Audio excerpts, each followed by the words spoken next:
Trump has signaled he's eager to use week one to show his supporters he is making good on his signature issue, immigration. One of his biggest promises on his first day in office is launching a large-scale deportation effort and a rapid end to birthright citizenship. There are legal and logistical challenges, and he'll also need Congress to back him up with new laws and funding as well. Now, if a mass deportation is carried out, the U.S. would be losing a key workforce, at least according to a new study that highlights the value of undocumented immigrants.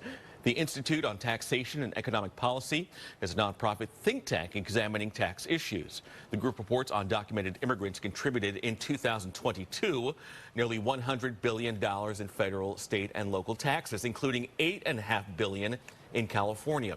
Researchers say if immigrants were legally authorized to work, they would contribute another $40 billion. More than 1/3 of their taxes fund programs such as Social Security, Medicare, and unemployment insurance, none of which they are allowed to collect. So for now, more information on how California leaders are getting ready to help the state's immigrant community. We're joined live by State Senator Josh Becker of Menlo Park. Senator, thank you for joining us this morning. Sure, thanks for having me.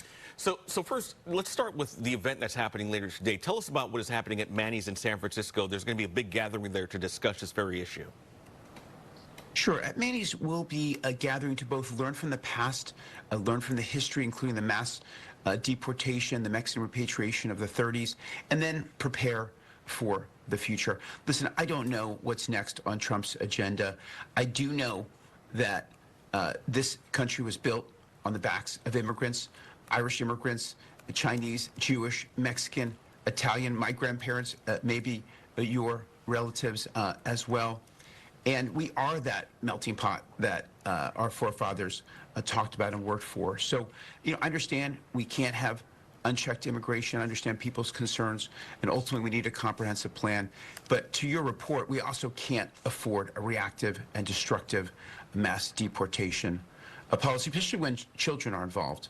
When children are involved, we have to take the highest road possible. And 45% of children in California have at least one immigrant parent. A lot of mixed status families as well. And we're seeing this in Kern County. We had some rogue agents already out there.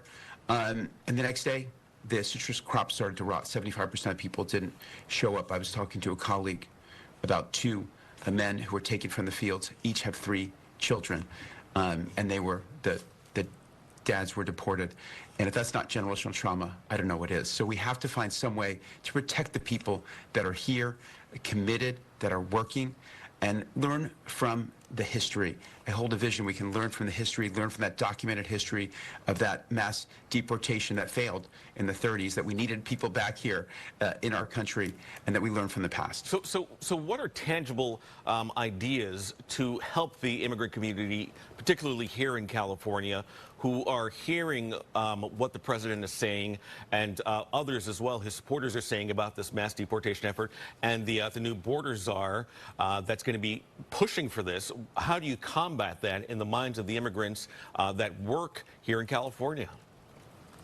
Well, we have to start out first is know your rights. We've passed laws in the past in the 2016 timeframe, the California Values Act, the Truth Act, making sure people know their rights. And then we're trying to fund legal services organizations. We know when someone has a legal representative, they're much less likely to be deported, and that they at least have representation and due process, which again is not what's happened in the past, and is not what happened in the raids even that we saw this week. So we're pushing additional money for those legal services organizations. My colleague, Senator Lina Gonzalez, introduced a bill around school campuses, protecting children, parents, staff, and teachers. School campuses have to be sacred grounds. So we're working on pieces of legislation like that. All right. Other members, other leaders will be at this meeting as well. It's going to be at Manny's at 3092 16th Street, 1 p.m. this afternoon to 2:30, discussing how you can protect the immigrant community here. Senator Josh Becker, thank you so much for joining us this morning. We appreciate it. Thanks for having me. All right. We'll be right back.